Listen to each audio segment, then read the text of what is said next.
Hello everyone, তো চলে এসেছি সরস্বতী পুজোর দিনের মিনি ভ্লগ নিয়ে। তো আজকে আমি শেয়ার করব আমি সরস্বতী পুজোর দিনকে কি করেছি।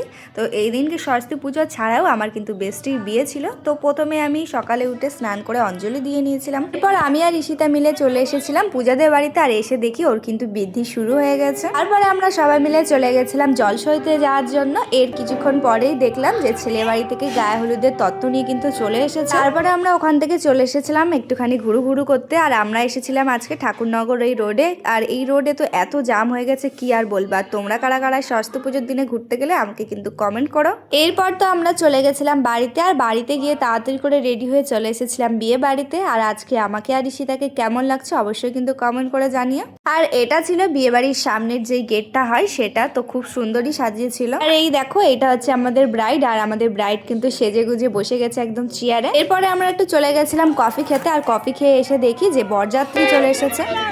আর সত্যি বলতে এই সময় তো একটুখানি এমনি মজাই হচ্ছিল বেশ আমার। আর যেহেতু আমাদের বাড়ি ফিরতে হবে আর অনেকটাই রাত হয়ে গেছে, সেই জন্য আমরা খেতে বসে গেছিলাম। এরপর খাওয়া দাওয়া করে এসে দেখি যে পূজার কিন্তু বিয়ে শুরু হয়ে গেছেন। তারপর বিয়ে দেখে আমরা কিন্তু চলে এসেছিলাম বাড়িতে। আর আজকে ভিডিওটা এইটুকু, দেখা হচ্ছে পরের কোনো নেক্সট ভিডিওতে। আজকের মতো টাটা।